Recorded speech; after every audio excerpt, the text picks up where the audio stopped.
बड़े विद्वान व्यक्ति ने मुझसे ये प्रश्न पूछा था जब मुझे बतलाया था आपके पास।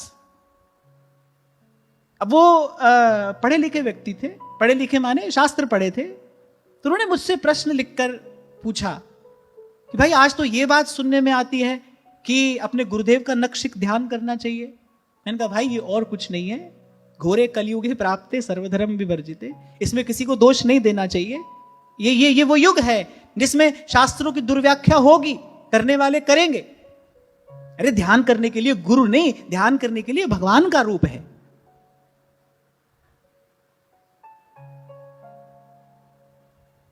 गुरु के लिए केवल कान है, केवल कान।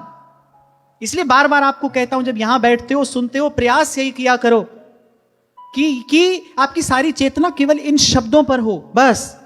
और ध्यान रखना, मेरा आपको सावधान करना कर्तव्य है, मैं कर रहा हूं। इसके अतिरिक्त कहीं भी देखोगे भूल होगी, और भूल का परिणाम सदा से शूल रहा है, पांव में कांटा चुभेगा।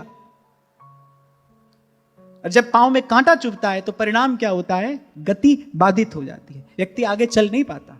पांव में कांटा लगाओ, व्यक्ति कैसे चलेगा? भूल होगी, भूल का परिणाम शूल है, पांव में कांटा चुभेगा, पांव में कांटा चुभेगा, आगे नहीं बढ़ पाओगे। और कुछ जीवन में ऐसी ऐसी घटनाएं भी घटी, उन्होंने भी सिखाया। मैं बात भगवान के प्रेम की कर रहा हूं, सुनने वाला पता नहीं क्या ही सुन रहा है, क्या ही समझ रहा है, और फिर लिख लिख कर बड़े बड़े पत्र मेरे पास में आ रहे हैं। मुझे कोई कष्ट नहीं है, पर जो लिख रहा है उसकी स्थिति पर दया आती है कि भाई संतों के, गुरुजनों के प्रति ऐसी दृष्टि रखने वाला व्यक्ति कहां अपना निस्तार कराएगा।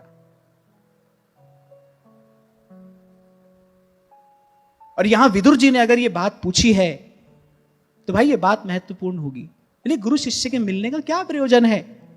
फिर गुरु शिष्य के मिलने का केवल एक प्रयोजन है, जिस दृष्टि में गुरु देखता हो, शिष्य गुरु की ओर ना देखकर उसी दृष्टि में देखे।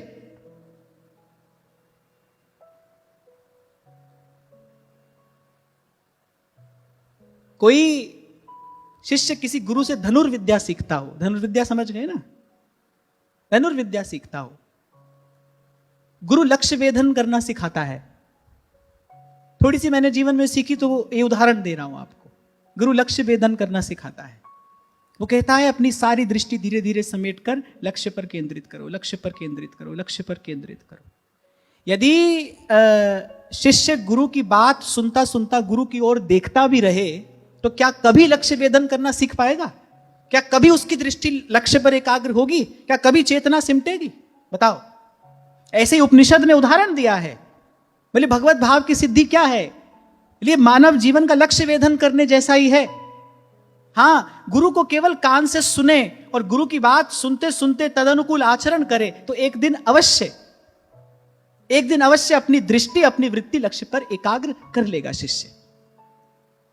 हमने इसी विधा से गुरुजनों से थोड़ी सी शिक्षा पाई कि जब लक्ष्य वेधन करना सीखा जाता है तो गुरु की ओर देखा नहीं जाता, गुरु की केवल बात सुनी जाती है। वो धीरे धीरे कहता जाता है और आप तदनुकूल वैसा करते चले जाते हैं, और फिर धीरे धीरे आपकी मति, आपकी वृत्ति लक्ष्य पर एकाग्र होती है। कभी लक्ष्य को देखो, कभी गुरु को देखो। और आज तो भाई ऐसे ऐसे भावुक जन आते हैं, उनको जाने गुरु में क्या क्या दिखाई पड़ता है। भगवान ही बचाए उनसे तो भगवान ही बचाए। मैं प्रसंग आया है तो ये बात कहता हुआ आगे चलूं कि दीक्षा निवेदन पत्र पर कोई लिख देना कि आप में ही ठाकुर जी नजर आते हैं, तो मैं उसको तो पहले ही रिजेक्ट करके लिख देता हूं, भाई ये व्यक्ति हमारे काम का नहीं है। इतने वर्षों से अगर कोई मुझे सुन रहा है उसके बाद भी अगर ये बात कहता है, भाई व्यक्ति मेरे काम का नहीं है। पहले जहां वो हैं वहीं तो उनको देखो, पहले जहां वो हैं वहां उनको देखो, और उनकी कृपा हुई तो फिर जिसे मुझ में नजर आएंगे ना, उसको तो भाई कण कण में नजर आना चाहिए। जो मुझ में देखे उसको सब में देखना चाहिए, और देखना क्या चाहिए, उसको दिखना चाहिए।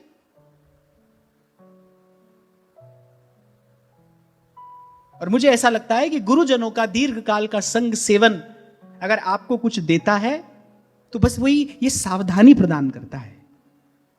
कुछ दिन पहले मैंने चर्चा करते हुए कहा था ना, सावधानी ही साधना है।